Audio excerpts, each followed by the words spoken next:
when we hire someone, it's not to tell him or tell her what they will have to do. We hire someone because we believe that this person has the skill sets to solve an issue we didn't find ourselves. So we want to empower people and tell them, by the way, you're here to tell us how we're going to solve that. Do not expect us to tell you an exact frame of the type of work you're going to do. If this is what you need from us, maybe you're better off to work, I don't know, for the government or a public entity. They say it's lonely at the top. They're right. But you don't have to scale your company alone. Welcome to the Scaling CEO. I'm Glenn Gao, the CEO Success Coach. On this podcast, I sit down with top-performing CEOs to uncover the hidden patterns and frameworks behind their success so you can avoid common pitfalls and accelerate your company's growth. Now, on to the show. Welcome to the Scaling CEO. Most leaders scale software or services. My guest today is scaling physics and steel. Sebastien Gendron is the co-founder and CEO of TransPod, a company building an entirely new mode of high-speed transportation. Think planes without wings in a tube. Before taking on this massive challenge, he spent over 15 years as a leader inside the world's most complex industrial giants, Airbus, Safran, and Bombardier.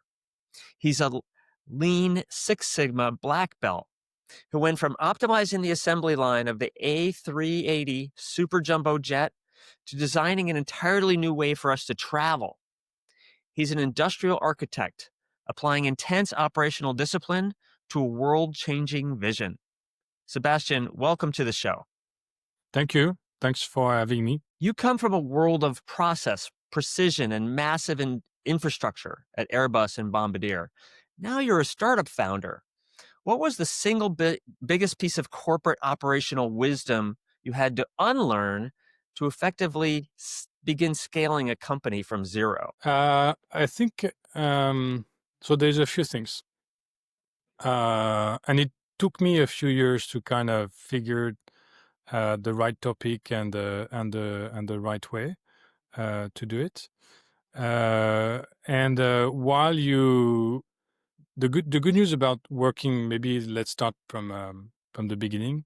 The good news about working for those big corporations is that not everything is to be thrown to the garbage bin. I would say there's some good things out of it. Right. And I've learned how an aircraft is being built. And I don't consider myself as an research or a pure engineers designing new tech or new modes of well, new products. I would say I consider more myself as an industrial engineer. So I've worked in assembly lines, like you said, for Airbus and Bombardier. And what I've learned is that, you have some processes, whether you build a car, a train, or an aircraft. And this is the key takeaway I've learned from that. And then you say, okay, what else can be done? Or I think I found some kind of lack of ambition within those big corporations. Like they are way too often in the comfort zone. And we can still see that today, meaning there's no push to develop innovative aircraft. So it's okay, what can be done? And like you said, that new mode of transportation, we see that differently as the future of ground transportation. And say, okay, we can do it. And the challenge was not this is big, I don't know how to build that stuff and so on. Thanks to maybe the experience, more likely from the experience I had from those big companies. It was more to answer your question, how do you start from scratch? So you need to have the vision where you want to go. And something which is working for us, it's to break it down in small pieces. You can't eat the elephant all at once. You need to break it down, and not only for the product development, but also for the team. You need to, because not everyone is capable to see how it's going to look 10 years or 5 years or sometimes 2 years down the road. You need Right. to tell people, okay, this is the objective we need to achieve in 1 month, 2 months. I would say no more than 6 months ahead. And by doing that, then you're helping your team to project themselves into a short-term objective, which makes sense to everyone. And by doing that, then step by step, and then you try to adapt. Of course, you need to adapt, um, yeah, every week, if Yes. not every day, to make sure that you'll achieve that, because it's not a straight line, definitely. Right. Mm. And you like 6 months. I personally like 90 days. And my favorite tool for that is what I call the OKR framework, which many people are familiar with. But it doesn't matter what tool we You use. know, What I think you and I agree on is we have to take something big and shrink it down to a time frame where our teams can focus on the thing that needs to get done in a fairly short period of time. Is that what you're no, saying? yeah, we're on the same page. And if I want to be, or if we want to be more, even more extremist, what I've learned actually from those big corporations doesn't come from the aerospace industry, but it's coming from the automotive industry, where they are chasing waste everywhere because it's quite Right. competitive. So they have to be pretty rigorous, I would say, and everything coming from the Japanese culture related to the lean industry. I mean, of course, we have in mind Toyota, who is one of the, if not the leading company on that. It's not 90 days. It's what do you have today within your shift? Like you have an 8 hour Wow. shift. And Wow. it's like by the hour, okay, what do you have to do in the next hour? Okay, and what are you going to achieve after 1 hour, 2 hour?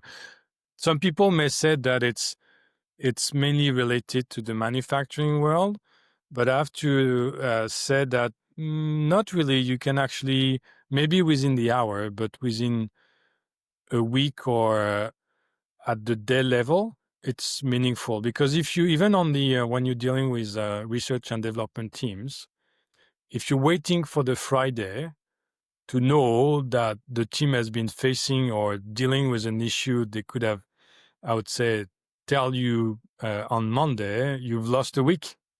Right. Literally, you've lost a week. So anyway, so Well, by having let, those let's regular updates, I mean, you're more efficient. so let's talk a little bit about growing people in an organization you want to scale, Yeah. um, especially for technically minded CEOs. How do you go about taking the culture and the people you have and helping them understand we are here to scale an organization and they need to think differently as a result of that? Yeah, and so there's the scaling aspect, and also the size of the company, like the startup, or where are we in the in that journey.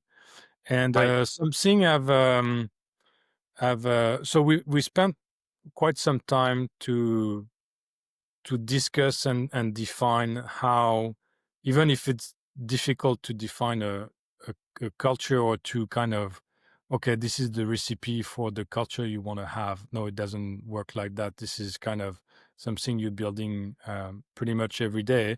But we have at least, we agreed on, okay, what are the main values we want to implement within the company. And the Hmm. reason why it's important is that we really want to walk the talk, meaning that we talk about the good thing about those big corporations, like, okay, you learn how to build an aircraft and all the processes and yeah, methodology around that. But there's something I found it kind of disappointing, is that it's the lack of commitment to, or maybe the window dressing aspect of all the values you may see sometime in those big corporations, where you enter the lobby and say, oh, the value, we are an innovative company, we're courageous, we are transparent. And then when you kind of, you're within the company, you said, sounds like bullshit. I mean, those guys are not ethical at all, or the merit is not, or they're not innovative at all, because as soon as there's a bit of risk to take, those people don't take it, or they Right. confuse between innovation and improvement, which are two different things. Anyway, my point is that, so going back to the how do we tell people, it starts from when we hire people. I'll give a few examples. It's like when we hire someone, it's not to tell him or tell her what they will have to do. We hire someone because we believe that this person has the skill sets to solve an issue we didn't find ourselves. So we want to empower people and tell them, hey, by the way, you're here to tell us how we're going to solve that. Do not expect us to tell you an exact frame of the type of work you're going to do.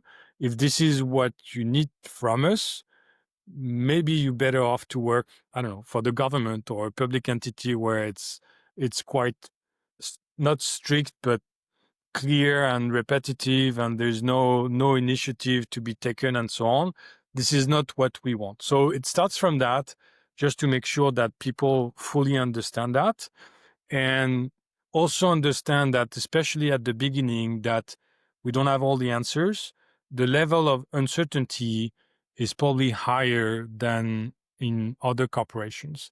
So Right. those are some aspects we're trying to make sure that people understand, and do not kind of only see, oh, this is a startup, new tech, this is going to be cool and so on. No, it's nice, but you need to be comfortable with a bit of uncertainty, and and an organization which is going to push you to actually take initiative. So that's what we need from people, and especially when we scale at the beginning, people will have, we like to, I'll use another example, which I found it interesting.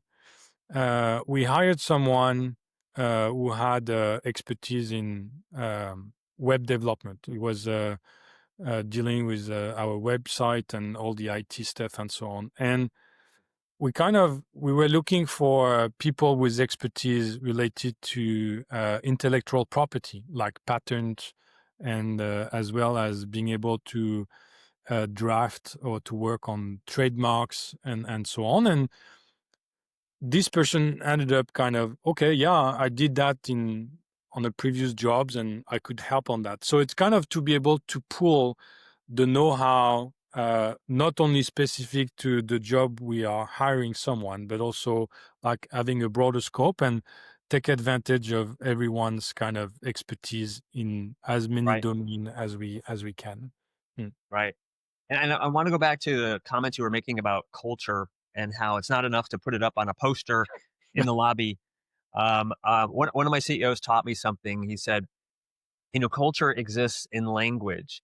It's the way the leader speaks. It's the words that the leader chooses to communicate with. And he said, in particular, it exists in stories, meaning that if you want innovation, let's say, Sebastian, to be one of the key core tenets of the company, of the culture, of the values, then you're going to look for opportunities to point out what people are doing that are innovative, and you're going to tell stories about that experience in front of the entire company so people understand what you really mean by innovation and that you value it. And the last part is people remember stories, and that's the way to instill a culture. No, you're right. So that's a good point. However, we want to go beyond that, meaning that, and I'm not sure that we're going to be successful. That's something we're trying, and I don't know. I didn't come across companies who did that in the past. Going back to again the core values in the lobby of a company and so on, is what we want to do is, regardless who is in charge, even if I agree with you, the leadership is key on how you drive that. But let's say that tomorrow we're gone and you want the company to continue. It's how do you, okay, let's say that the core value is being transparent.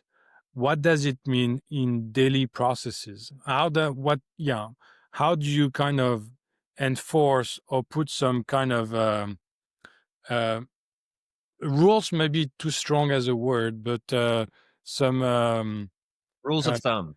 guidelines to make sure that okay, there is some gatekeepers or in within the processes to make sure that transparency remains a core value and not just a fancy word on a Right. wall. So we're trying to, and all the work we need to do is define those processes to make sure that this is something which going to remain in place regardless who's in charge. Anyway, well then Great. it's for the next topic. The last topic, as we wrap up here, is my favorite topic. It's artificial intelligence. So Mm. your background is in optimizing massive physical systems. And so where do you see AI having the biggest impact with what you're doing now with TransPod? Is it optimizing the design and engineering, or is it a game changer in operating a system? Help us understand where that's going to fit into the future for physical systems. So right now AI is just saving us time, meaning that it's helping us to go faster. Not on the engineering side, it's more on the admin side, like everything related to grant application, everything related to the admin. Even right now, we are in the middle of a due diligence with a few investors when they request some reports and so on. AI is when we had to do or spend a week or two to do what they are requesting. Now it's Right. taking us a few hours, sometimes a few seconds to kind of get that done. So on that, we're saving lots of time. I'm watching because they talk a lot about super AI or anyway that system which may solve more than complex problem is like okay, I have a technical issues. Uh, we need more like right now what AI is giving us is more the state of the art. It's like okay, this is Right. the latest paper, but it doesn't give you a solution. So you still have to do it yourself. So and Right. it doesn't change much. I think from before AI was around, you still need to kind of figure it out the physics and get the right people and the researchers to develop and come up with the solutions.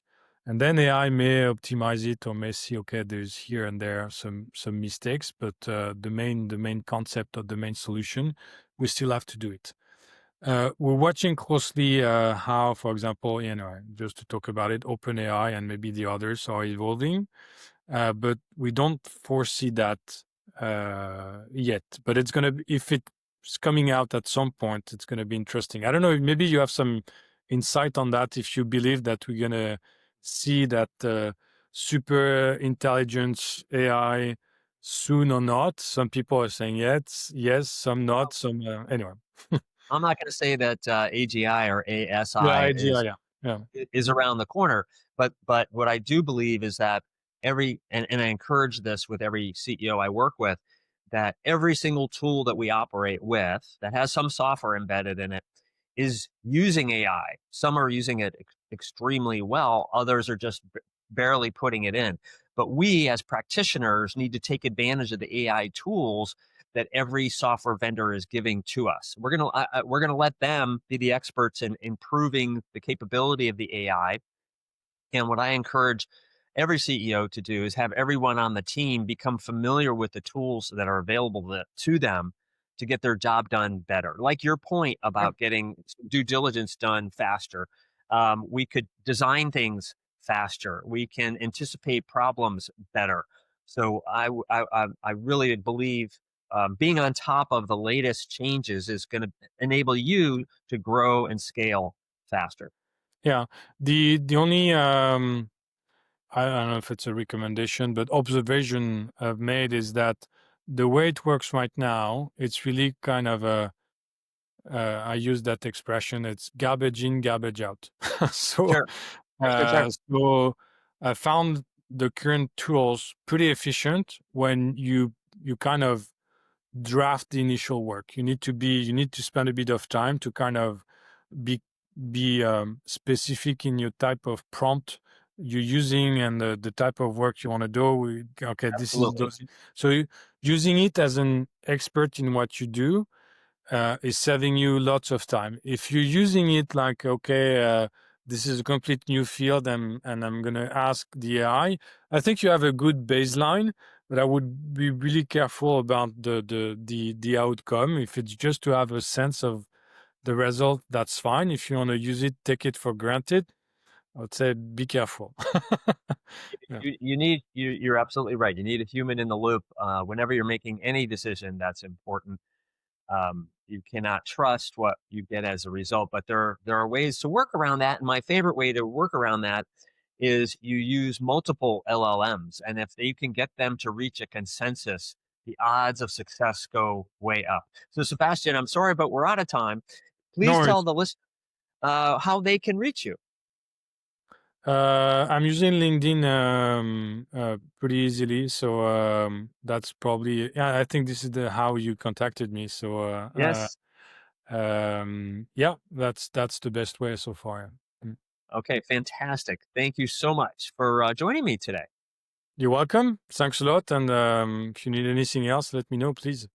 That's a wrap for today's episode of The Scaling CEO.